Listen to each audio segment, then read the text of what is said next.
Hello everyone, I'm here to break down, kind of preview the game between Minnesota and the Cardinals this weekend, and the Cardinals come in at 1-4, and their offense, when you look at the numbers, it could be better. They are 32nd in total offense, 210.8 yards a game.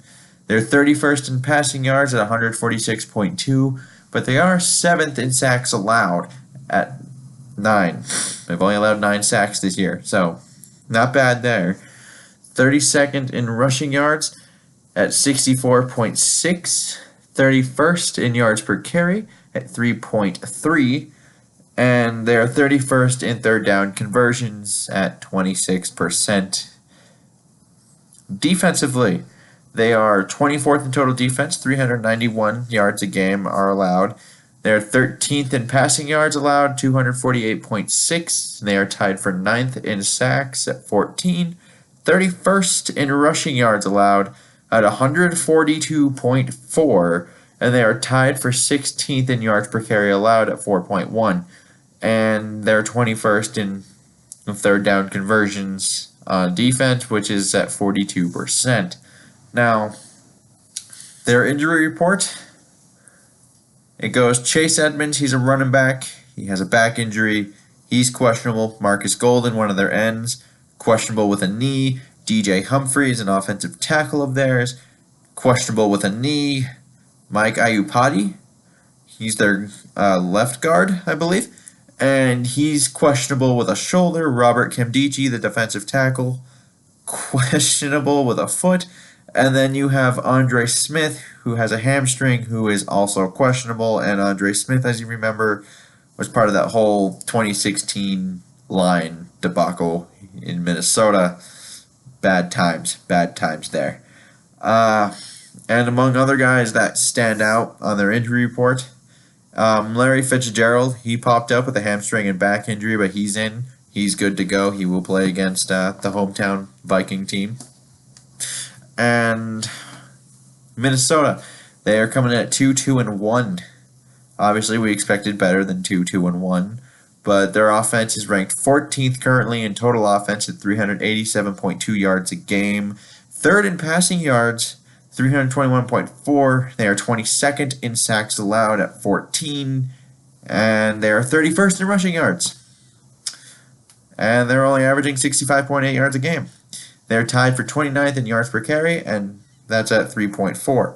But they are 6th in third down conversions at 43%. And defensively, this is probably the most disappointing side for Minnesota this year, which is they're 21st in total defense right now at 378 a game. 25th in passing yards allowed, 278.6. They are tied for 9th with a pretty decent chunk of teams in sacks, which is 14. 13th in rushing yards allowed at 99.4, and they are tied for 11th in yards per carry allowed at 4 yards a pop. But they are third in their third down conversions at 30%. And injuries. You have Sendejo with a groin, he's out. Riley Reef has a foot, he's out. Bauer, he's out as well with his ankle. Griffin, he's out indefinitely until, he has issues right now. But Dalvin Cook has his hamstring. He's questionable. He was a full go in one of the practices. He went limited, full limited. I imagine he will play. It's just a matter of how much he's going to play. And yeah. So on to the fun stuff now, which is, like, on offense, we may be able to run the ball. This is kind of news to us based on how the last few weeks have gone. As I said, they allow 142 yards a game. So if we can't run the ball now, with Dalvin Cook at least being somewhat back, and you still got Latavius Murray, you have some real issues, because there's a good chance that if you can't run the ball against this team at home, you likely won't ever be able to run the ball against any team, based on that number at least. And Yeah, you kind of got to get that established this week. Um, and part of that blocking is Rashad Hill. You need to step up here, buddy. Uh, Chandler Jones, he's pretty good, uh, and he's Rashad Hill. So I imagine he's going to allow a few amount of pressures. He might get, allow 2 or 3 sacks this game. I fully expect that. And it wouldn't shock me, but I'm kind of hoping this is better. Because he seemed, like last week when Reef went out last week, he seemed to be better at left tackle than he was at right tackle. It seemed less of a problem. And obviously with Reef being out, that means it's also going to be Brian O'Neill's first career start. So this should be fun. This should be fun. Having a guy actually prepare for Brian O'Neill.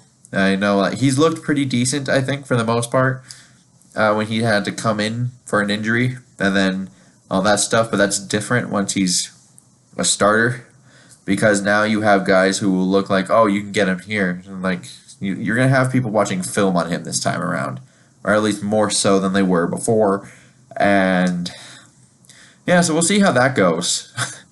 And now, like I said, though, they can really get after the passer.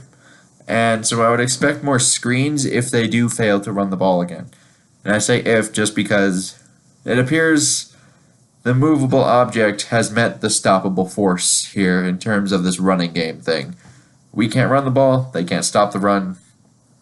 So if they end up winning out that battle and we still can't run the ball, then we probably have to go back to these quick screen ideas and these short passing things, which the concern there is you saw a few times last week in Philadelphia. Jenkins, I think it was, on a play or two, was able to sniff it out real quick and just pretty much stop it right there. Didn't really get much. And gotta be a little bit less predictable with it, I guess. But at the same time, when you can't run, you can only do so much. And you kind of saw them try a different kind of screen at the end of the game last week with Rock Thomas. Ended up being a fumble. But yeah, but we might see these screens come back. And it's going to be very interesting to me when just to see who Patrick Peterson lines up on, whether that's going to be Diggs or Thielen.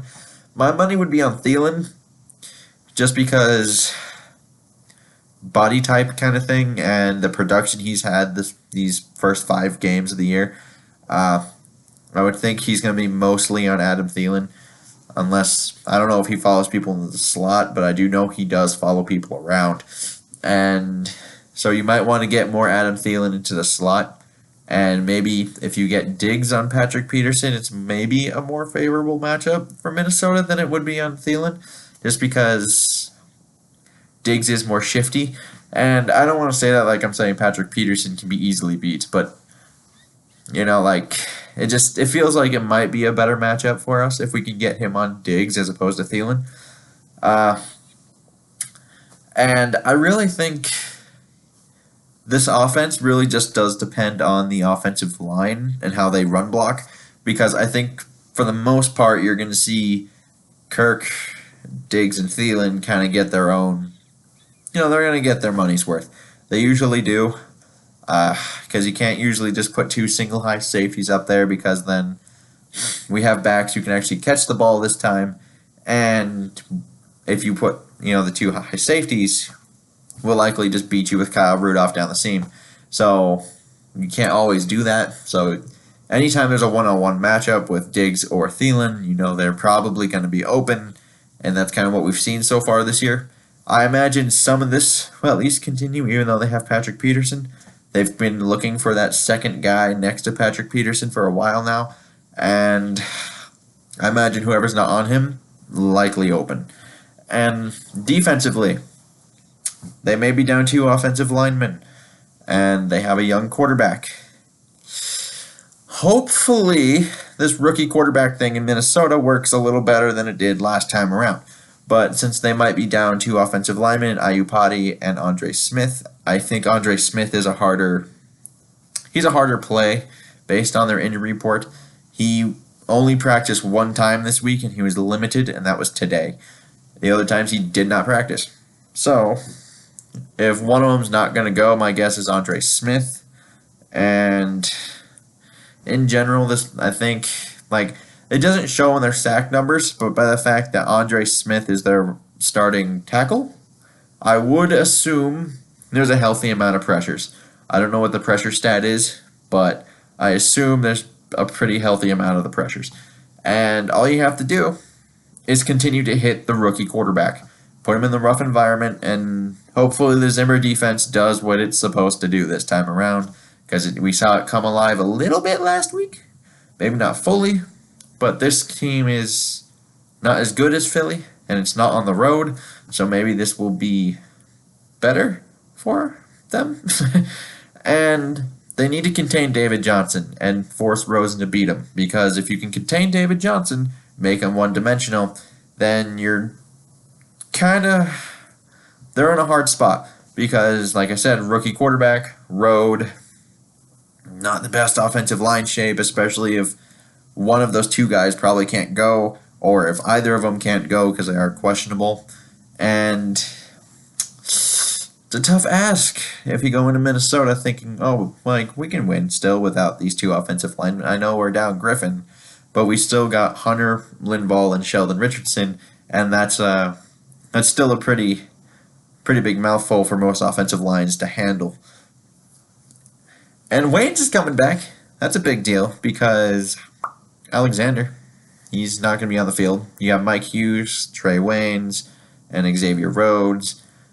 And then in the back end there, you have another injury in Sendejo. He's out, so expect more Iloka and Curse with Harrison Smith back there. I'm not sure which one we'll see more of, because logic tells me I would think Iloka, just because he's a more known commodity, I guess is the correct way to say this. But they seem to have been playing Curse over Iloka, so I assume we'll see a healthy dose of them both, because we've seen more Curse in the nickel than we have him at safety. So we might see some packages where you have Curse on the field as the nickel, maybe Iloka's up top, and then that's still not bad if Curse and him are on the field at the same time. I know some people might think, well, that's the same kind of player. Maybe, but they're also two 6'4" defensive backs, and that's really hard to throw over. So there is that. And Weatherly will have to be a primary defensive end again this week with Griffin and Bauer out. And I think he played okay, at least, last week. He made that one big play. He had some moments that weren't the best in that game, but he's adapting well, I think, for the most part. I don't think he's supposed to be a primary starter kind of guy. I think he's more of this backup role. Like, he's very good for a backup. That's how I view him. And he's kind of like borderline. Like, kind of like low-tier starter, maybe. High-tier backup. I think he's in that range right now. So, we could do worse than Weatherly. It's just concerning that we don't have any other defensive ends that aren't named Weatherly or Hunter. That's why I thought we might end up seeing some Barr down low, but it doesn't appear they're going to be doing that. And special teams, Marcus Sherrills, he's back. So return game might return to the normalcies, and because that's been kind of a struggle. And just for the sake of things, please, no shanked punts. Dan Bailey, make your kicks, and let's just move on with the day, please, for the love of God. And score prediction, I have Minnesota having to win this game by 10 points, 27-17, as long as they do what they should be doing. And that's beating a lesser opponent at home. We don't need the repeat of the Bills game. So that's what I got. Let me know what you guys think down in the comments below. Until next time, I bid y'all adieu.